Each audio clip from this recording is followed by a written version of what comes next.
ایک مسئلہ اور سمجھ لیجیے، مکان پہ زکات نہیں ہے، لیکن ہاں اگر کوئی پراپرٹی ڈیلر ہے، کوئی ریئل اسٹیٹ کا کام کر رہا ہے، زمینوں کا کاروبار کر رہا ہے، 10 لاکھ کی زمین کٹیہار میں لے کے بیٹھا ہے، 10 لاکھ کی پورنیہ میں لے کے بیٹھا ہے، 10 لاکھ کی ارریہ میں لے کے بیٹھا ہے، تو اب یہ زمین اس کی مال تجارت مانی جائے۔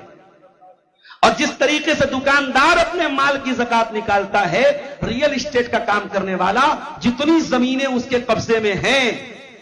ان کی وہ زکات نکالے گا۔ کرنٹ ویلو، اگر ہم نے 10 لاکھ کی زمین خریدی تھی اور اس مقصد کے لیے خریدی تھی کہ زیادہ قیمت ہوگی تو بیچ دیں گے، انویسٹمنٹ کے پرپس سے خریدی تھی اور سال پورا ہو رہا ہے تو ہمیں زکات دینا ہے۔ ہاں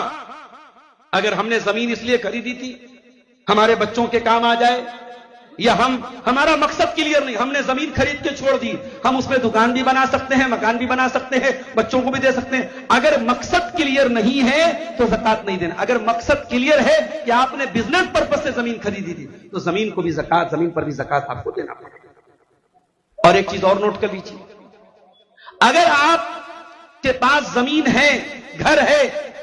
تو گھر پہ تو زکات نہیں ہے، لیکن اگر آپ اپنے گھر میں لوگوں کو کرائے پہ رکھتے ہیں، دکانیں کرائے پہ آپ نے دے کے رکھی ہے، ہوٹل کھول کے رکھا ہے، پیٹرول پمپ کھول کے رکھا ہے، تو اس سے جو رینٹل آ رہا ہے، جو کرایہ آ رہا ہے، اس کرائے پر آپ کو زکات دینا ہے۔ وہ کرایہ آپ کی کیپٹل میں جوڑا جائے گا اور اس کی زکات آپ کو نکالنی پڑے گی۔